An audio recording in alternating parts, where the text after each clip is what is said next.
Vamos falar hoje o seguinte: falta uma pequena distância. Falta uma pequena distância para chegar até Efrata, que é Belém, a casa do pão. Falta uma pequena distância para chegar a Efrata, que é Belém, a casa do pão. Abre a tua Bíblia e vamos mergulhar nas Escrituras. Abre a sua Bíblia em Gênesis, capítulo 35, versículo 16. Nós vamos falar sobre dois homens. Jacó, que nós vamos saber agora. Um homem escolhido por Deus desde o ventre da sua mãe. E ele está passando nesse momento por isso. Um homem escolhido de Deus, com promessas desde o ventre da sua mãe. E em Gênesis, capítulo 35, 16, diz o seguinte: partiram de Betel. Partiu quem? Quem partiu de Betel? Jacó, sua família, suas mulheres, seus filhos, seus servos, suas servas, todo o rebanho. Partiram de Betel, e havendo ainda pequena distância para chegar a Efrata, deu à luz Raquel um filho, cujo nascimento lhe foi penoso.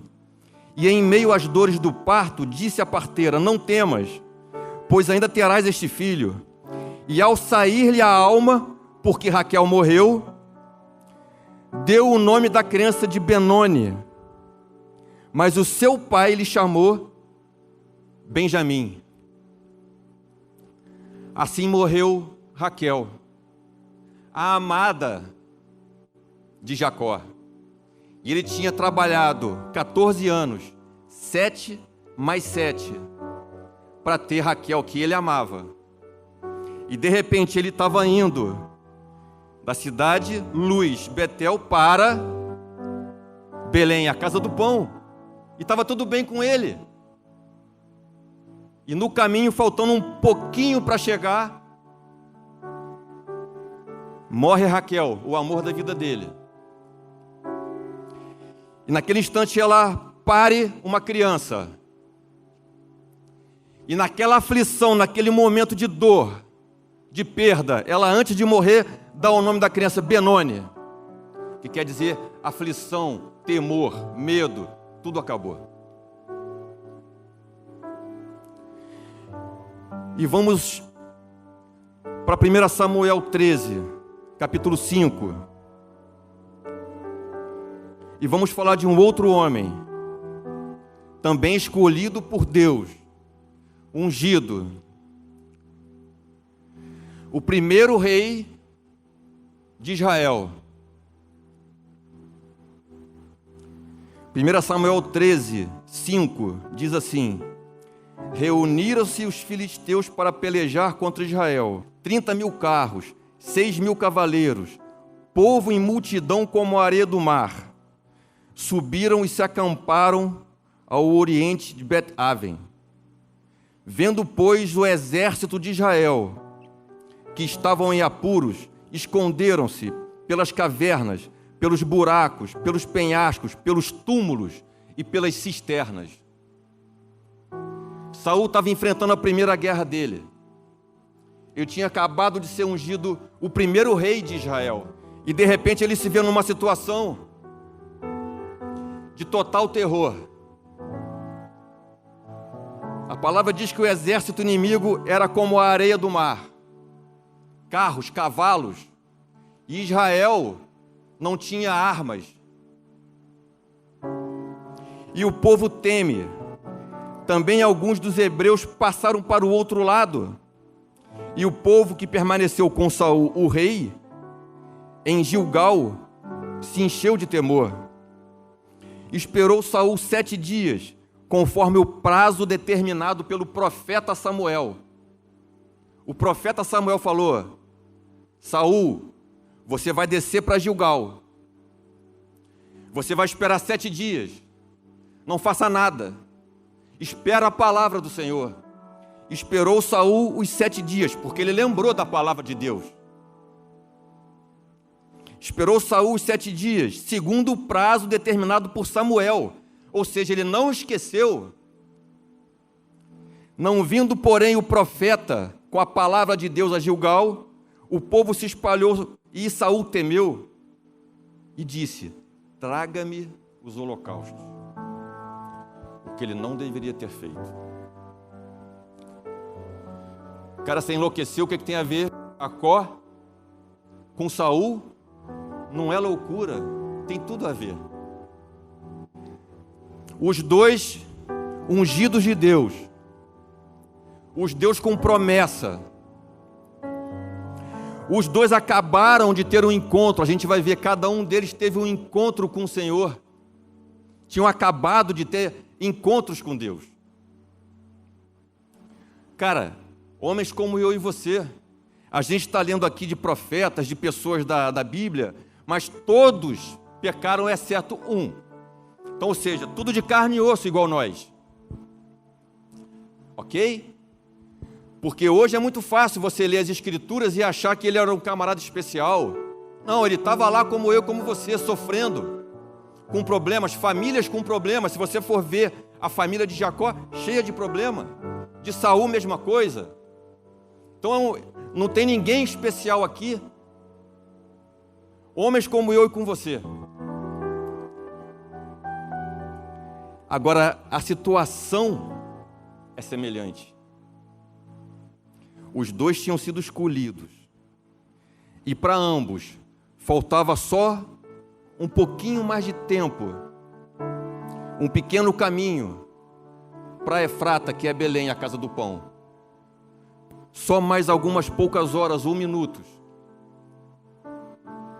Para Saul. Ambos, estava tudo bem na vida deles.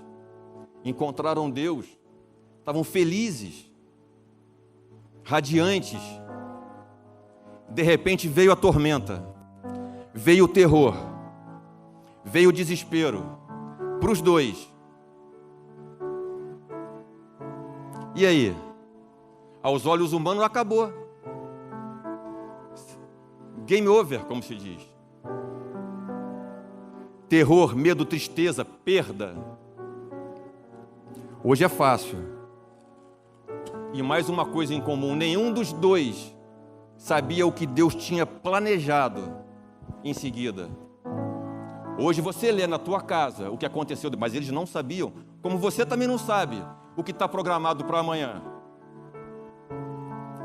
E vamos falar de Jacó primeiro. Cara, Jacó, um dos patriarcas, estava na árvore genealógica de Abraão, ungido de Deus, mas uma família cheia de problema. Jacó e o seu irmão Esaú passaram a vida brigando. Roubo, mentira, traição. Uma família onde o irmão Esaú sempre foi o maioral. A própria Bíblia dá detalhes. A Bíblia diz, dá detalhes da vida de Esaú, que ele era um exímio caçador, que ele era perito, que ele caçava para o seu pai e levava os animais, e ele mesmo fazia um cozido. E o pai dele amava, e ele era forte e cabeludo, e vai dando detalhes de Esaú. E quando chega na vez de falar de Jacó, o que a Bíblia diz? Bota uma vírgula, Jacó. Porém, se você for olhar em Gênesis 25, 22, enche a moral de Esaú. Jacó, porém, tipo assim, não era nada. E assim foi a vida dele toda. O pai tratando bem ao irmão, e os dois eram gêmeos. Só que tinha uma promessa. Mas que promessa é essa? Que o cara é fraco, franzino, não é capaz de nada. Ainda colocaram o nome dele de Jacó, que quer dizer o que embroma, o que rouba. Que promessa de Deus é essa? Talvez você esteja duvidando da promessa de Deus que existe sobre a sua vida. O fraco, o enganador, o desprezado. Só que no ventre da mãe eram gêmeos. E Deus revelou para a mãe, diz a palavra: dentro do teu ventre há 2 povos, e o mais velho servirá ao mais novo. Eu não sei, a Bíblia não diz se a mãe contou isso para ele, mas essa era a verdade. Só que ele nunca acreditou. Mas Deus preparou uma situação para aquele homem. Ele passou a vida lutando contra a história dele, contra os traumas. Passou a vida numa luta contra a sua própria história, contra o que ele era de verdade, porque nem ele acreditava. Mas Deus preparou uma situação onde ele já, homem feito, já com algum poder, com mulher, com filhos, talvez como hoje na sua vida. Deus preparou uma situação onde ele teve que fugir e se isolou. E ele atravessou o val de Jaboque. Val é um ribeiro, um pequeno riacho, e Jaboque quer dizer luta. Uma situação onde ele teve que fugir do irmão da guerra e colocou para o lado de lá do val de Jaboque tudo que pertencia a ele: mulher, filhos, rebanhos. E diz a palavra que ele ficou só. Só que a Bíblia diz que ele começou a lutar com um homem. Mas, cara, se ele está só, como é que ele está lutando? Ele estava lutando com o próprio Deus, com a própria história dele, com o sofrimento que ele tinha na alma. E diz a palavra que nessa luta, Deus deixou que ele prevalecesse. E quando amanhece o dia, ele praticamente vê a face de Deus.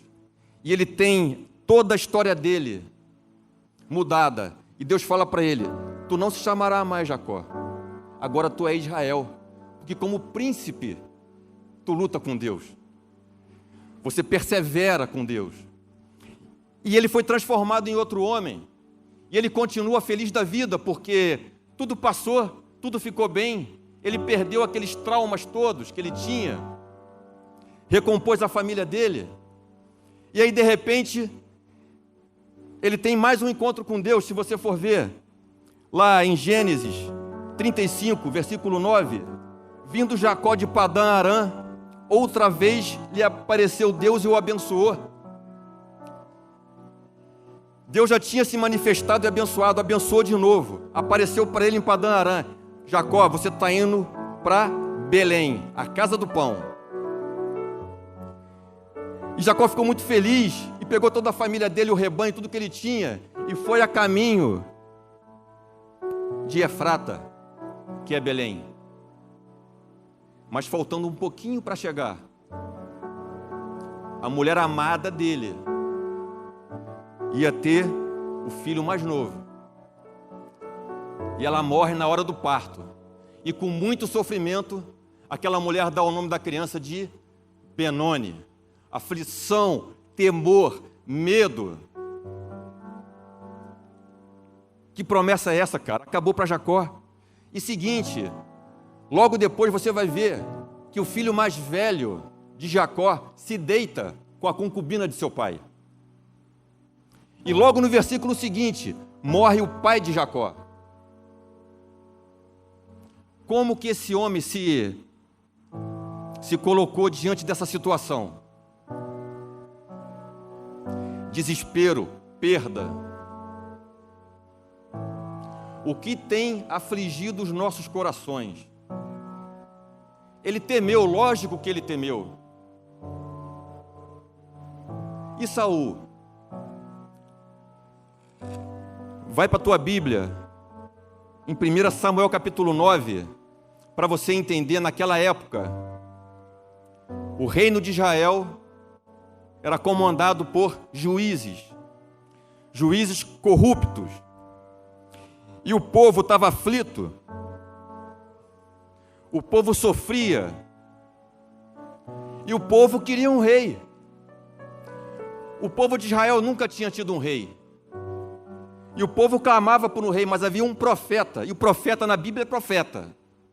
E Samuel era o profeta.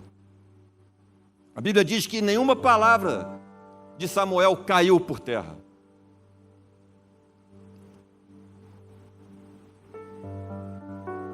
Primeira Samuel 9:1 diz: havia um homem de Benjamim, cujo nome era Quis, filho de Abiel, filho de Zeró, filho de Becorate. A Bíblia dá detalhes, cara. Fala quem era o pai, o avô, o bisavô, o tataravô. Para você não ter dúvida. Isso aqui não é uma história, um romance. Isso aqui não é uma história, uma fantasia. Isso aqui é real. Aconteceu exatamente assim. Está escrito nas crônicas de Israel. Tinha ele um filho, cujo nome era Saul, moço, belo, tão belo que entre os filhos de Israel não havia outro mais belo. Desde o ombro para cima ele sobressaía de todo o povo. E de repente se extraviaram as jumentas de seu pai. Você vai entender que foi só um motivo as jumentas terem sumido. E o pai convoca Saul: Saul, meu filho, vai atrás das jumentas, porque eles eram pobres. Era a menor tribo, a de Benjamim. Meu filho, vai atrás das jumentas. E Saul, um rapaz, um jovem, vai atrás das jumentas do pai dele. Pega alguns rapazes, alguns ajudantes e vai. E alguém fala para ele: vamos ao profeta Samuel. Vamos ao profeta, porque ele vai te dizer onde estão as jumentas. E aí você vai para o versículo 15. Porque profeta é profeta. Ora, o Senhor, um dia antes de Saul chegar, revelou ao profeta Samuel, dizendo: amanhã, a esta hora, te enviarei um homem da terra de Benjamim, que tu ungirá por príncipe sobre o meu povo, o povo de Israel, e ele livrará o meu povo das mãos dos filisteus, porque eu atentei para o povo. Promessa de Deus. Deus não foi o profeta que escolheu. Ora, um dia antes de Saul chegar, porque Saul tinha ido buscar as jumentas, mas as jumentas eram só um pretexto.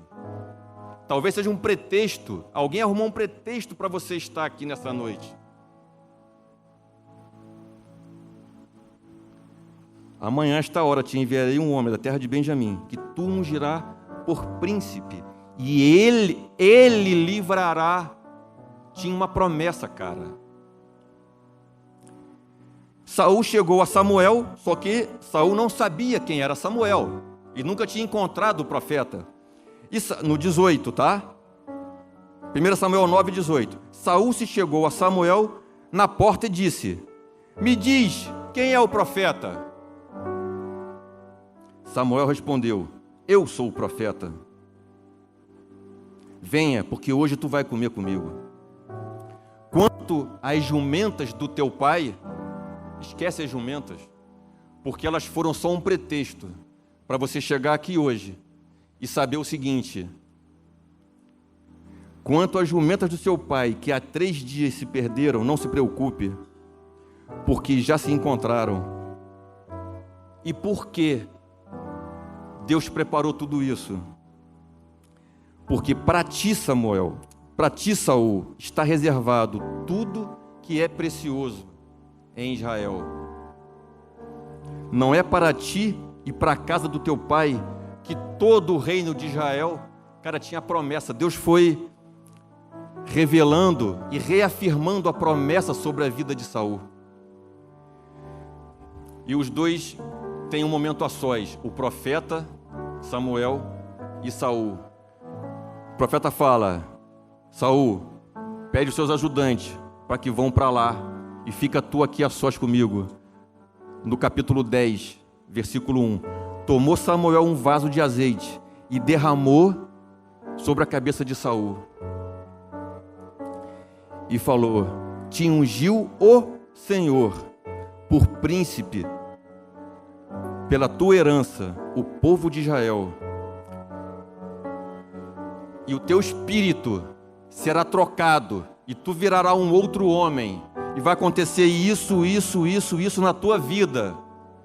E você, daqui a um tempo, no versículo 8, tu, porém, descerá para Gilgal, e eu descerei a ti para sacrificar o holocausto. 7 dias tu vais esperar para ter comigo. Não faça nada até que eu chegue e te declare.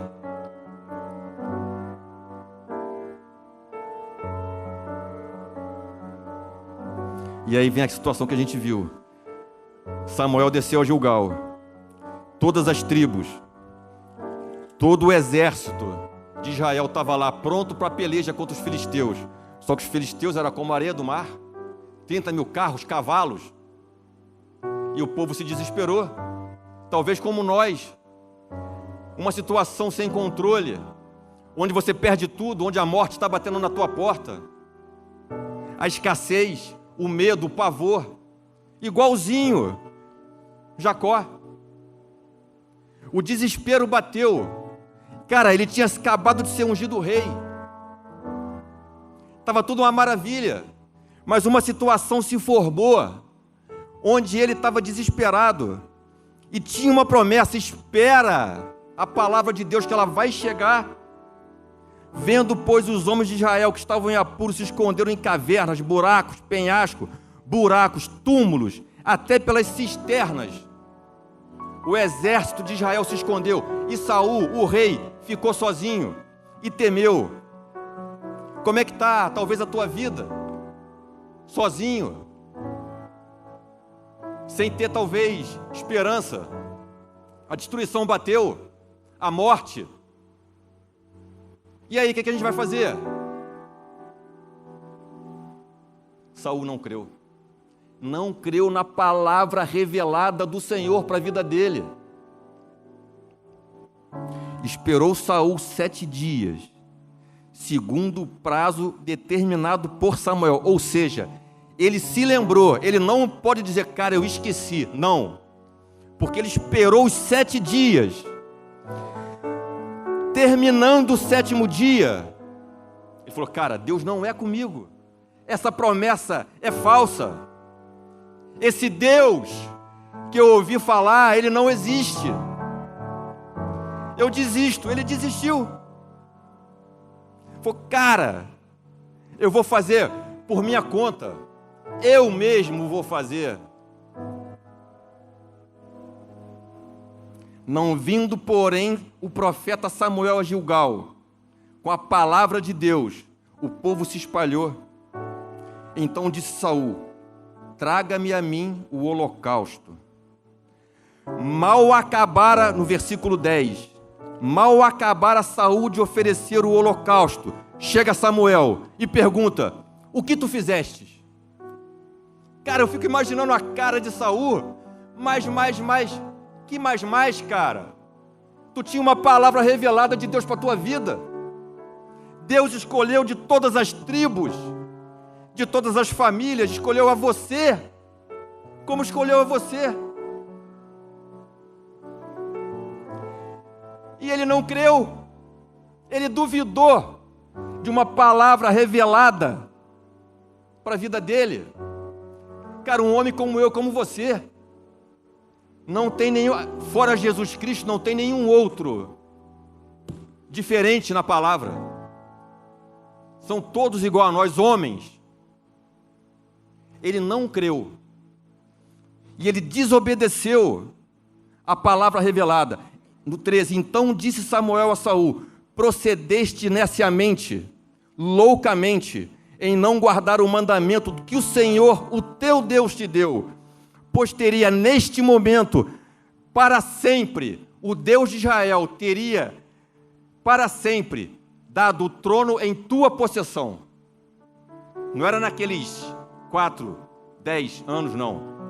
Para sempre.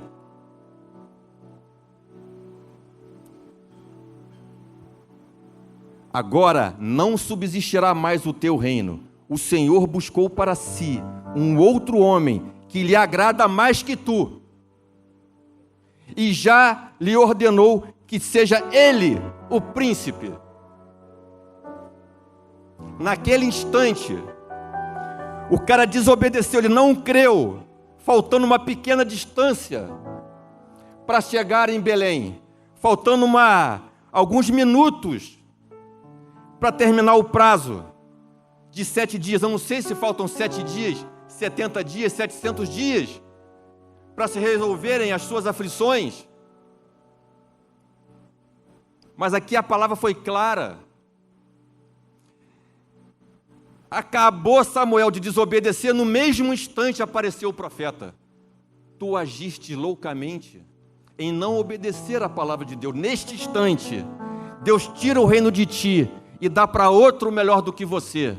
E eu quero profetizar na tua vida que não é este o seu caso, não é isto na sua casa, que a tua casa, a tua possessão, a tua família, a tua honra não vai ser tirada de ti, porque você não vai desistir. E Saul continuou tentando, cara. E lá, no capítulo 15, versículo 25, Saul tentando: agora, pois, Samuel, te rogo, me perdoa, volta a ter comigo.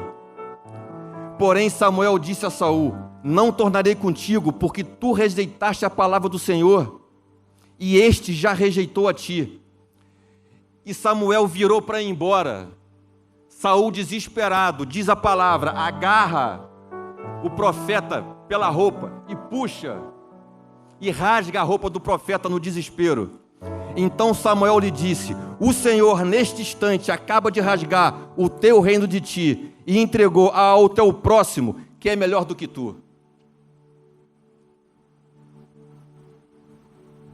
Mas você não vai ser assim. Eu peço ao Senhor que nós, eu inclusive, e cada um que está aqui, não façamos desse jeito. Que a gente faça como Jacó. Não sejamos Saul, sejamos Jacó, cara. E aí você volta para onde nós começamos. Lá em Gênesis, na primeira palavra que nós falamos. No 35:16, partiram para Betel e, havendo ainda pequena distância para chegar a Efrata, deu à luz Raquel um filho, cujo nascimento lhe foi penoso.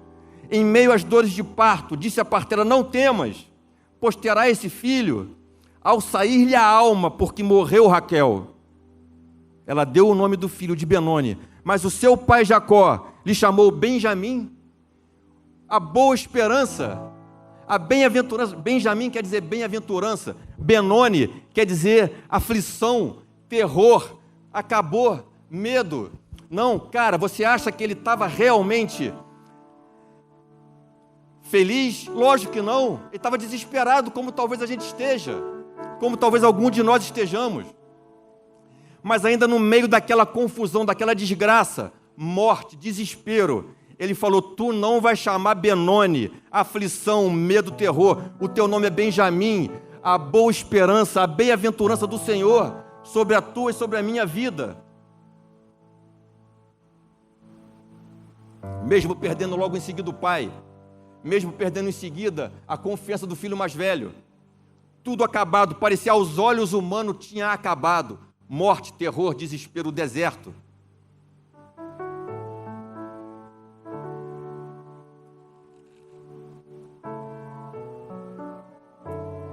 Aos olhos do homem, tudo pode estar parecendo que acabou. Mas a atitude desses dois homens, como nós, podemos errar. Que a gente não seja como Saul, que a gente seja como Jacó, que creu: não te chamarás tristeza, pranto, aflição. Meu filho, o teu nome é Benoni, muita alegria, bem-aventurado. E Jesus depois no Monte das Oliveiras, no sermão da bem-aventurança, ele fala: bem-aventurado o puro de coração, porque verá Deus. Bem-aventurado aquele que sofre por causa do meu nome, porque grande é o seu galardão. Quando tu fores injuriado, quando falarem mal de ti por causa do meu nome, bem-aventurado és, porque grande é o seu galardão no céu. Bem-aventurado, para quem não sabe, é uma felicidade extrema. Uma coisa é feliz, outra coisa é bem-aventurado. Não tem nem tradução, é muita alegria. E a gente tem às vezes vergonha de falar de Jesus, porque hoje você fala de Deus, você fala de Jesus e você é julgado. E aí você sabe que todo mundo te vê falando de Jesus, fala, pô, lá vai um crente. E você nem sabe que antigamente matavam os cristãos com um leão, até o cara negar Jesus. Eles não negavam. No Oriente Médio, descobrem igrejas escondidas, porque a palavra é proibida, e os caras pegam e cortam a cabeça do cara, até ele negar, e ele não nega. E aqui todo mundo pode falar o que quer, e a gente tem vergonha de falar de Jesus.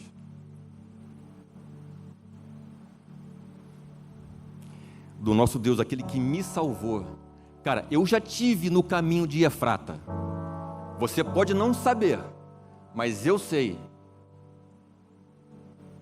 Eu já estive diante dos filisteus, com carros, cavalos, como a areia do mar. Você nem sabe, mas eu já temi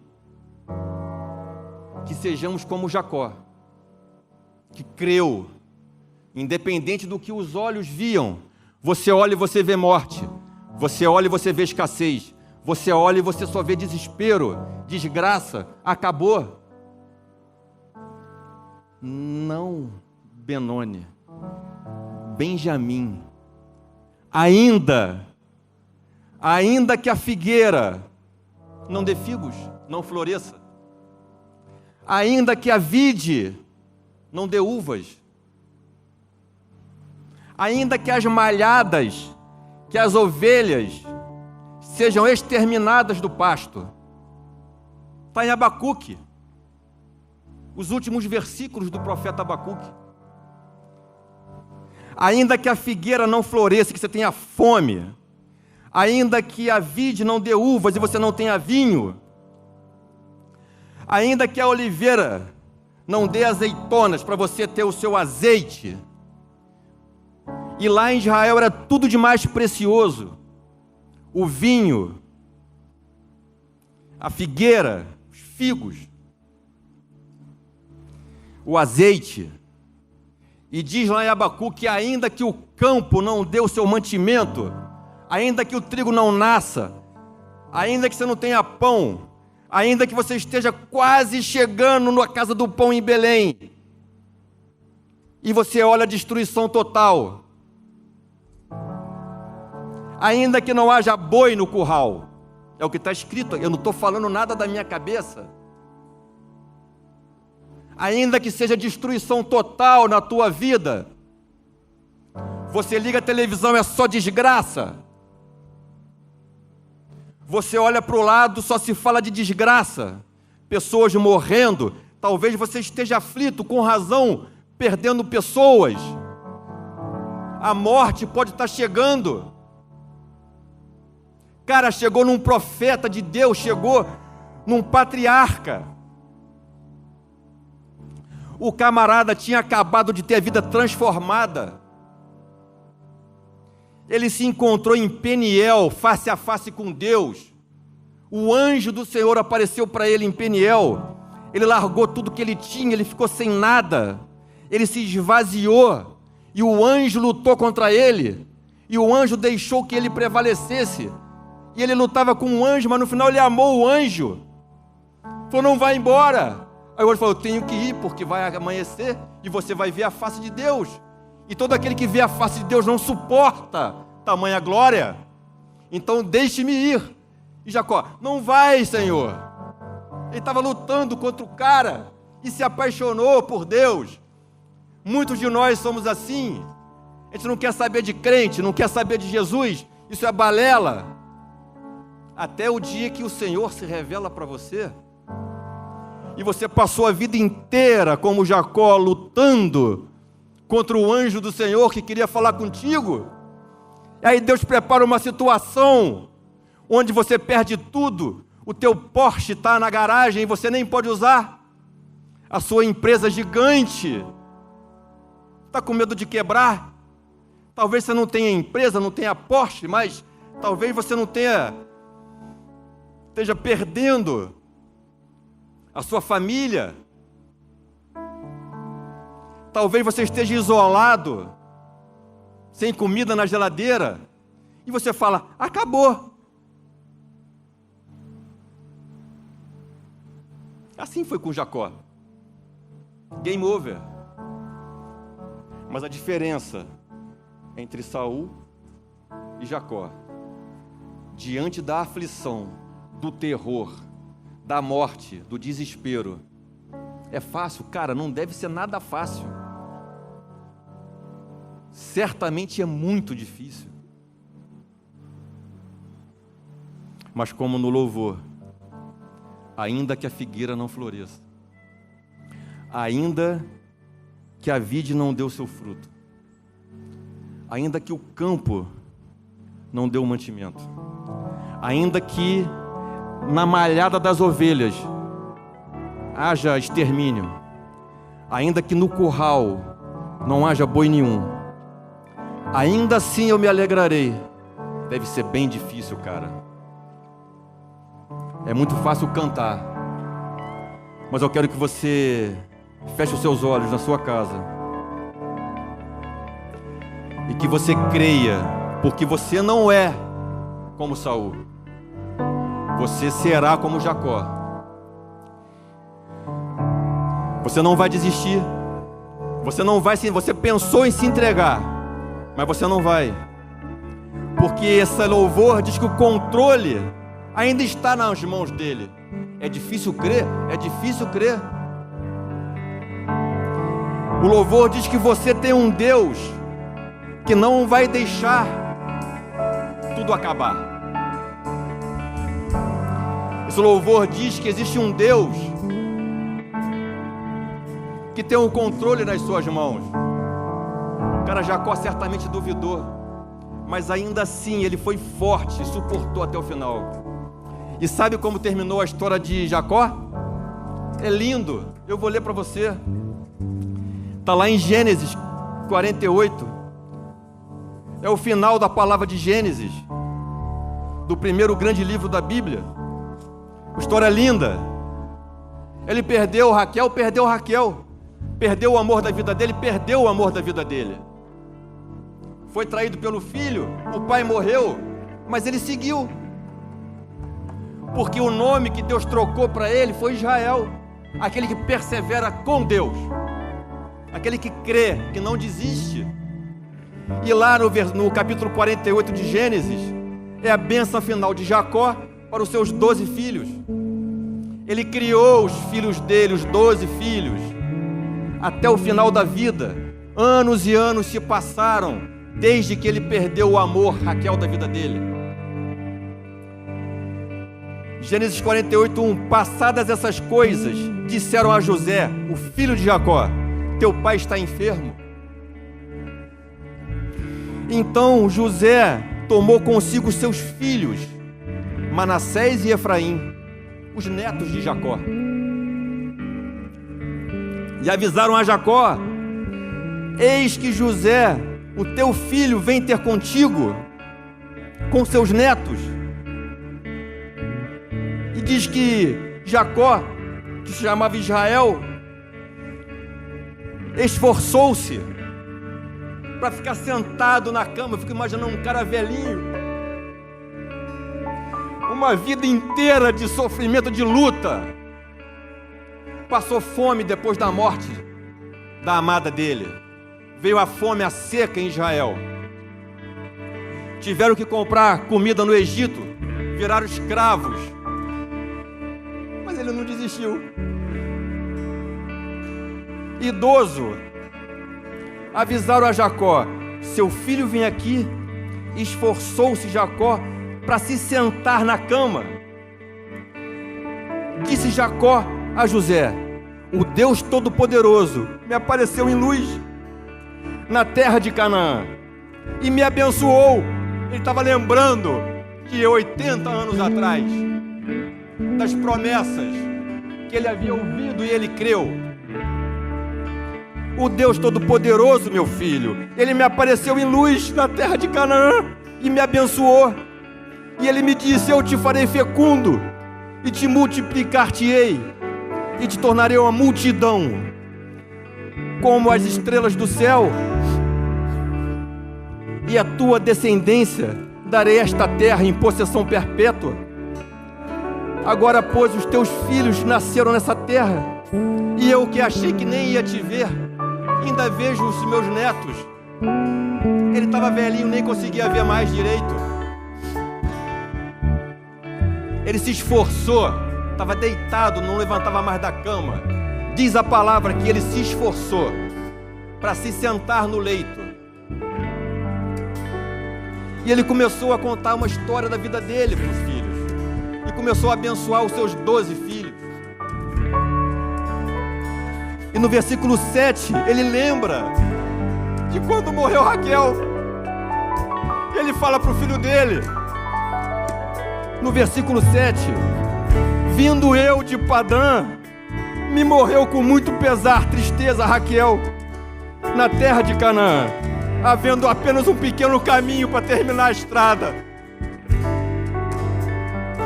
havendo pequena distância para chegar a Efrata, que é Belém. Me morreu Raquel, meu amor, e eu a sepultei no caminho para Efrata, que é Belém. Tendo Israel, Jacó, visto os filhos de José, perguntou: quem são esses? Ele não conhecia, estava velhinho, nem reconhecia os netos. Quem são esses? Aí José fala: cara, pai, são seus netos. E Jacó abençoa os netos. São os meus filhos, pai, que Deus me deu. Os olhos de Jacó já se tinham escurecido por causa da velhice, de forma que ele nem podia ver. José, pois, fez os seus filhos chegarem perto, e Jacó beijou os netos e abençoou a José, dizendo: o Deus em cuja presença eu estou agora, o Deus dos meus ancestrais, Abraão, Isaque, o Deus que sustentou durante toda a minha vida até hoje, o anjo que me tem livrado de todo mal, abençoe os seus filhos. Tem promessa, cara, você tem que crer. Quando tudo parece destruído, não tenta usar o teu braço forte, porque pode dar ruim. O Deus que me salvou durante toda a minha vida, abençoe os seus filhos. Seja nele chamado o meu nome para sempre, e cresçam em multidão sobre a terra. E hoje, ao redor do planeta, se fala dessas passagens. E lá no 33 diz que, tendo Jacó acabado de dar a bênção aos seus filhos, recolheu seus pés na cama, expirou e foi reunido a seu povo, farto de dias. A Bíblia, quando diz que o cara morreu e foi recolhido a seu povo, farto de dias, é porque ele viveu bem, que foi um homem honrado, porque Deus era com ele, porque, cara, todo mundo vai morrer. Mas ele morreu farto de dias, com honra, porque ele creu em Deus durante toda a escassez, mesmo diante da morte, ele creu. E quando você vai para Mateus, para você ver a árvore genealógica de Jesus Cristo, Mateus capítulo 1 começa dizendo: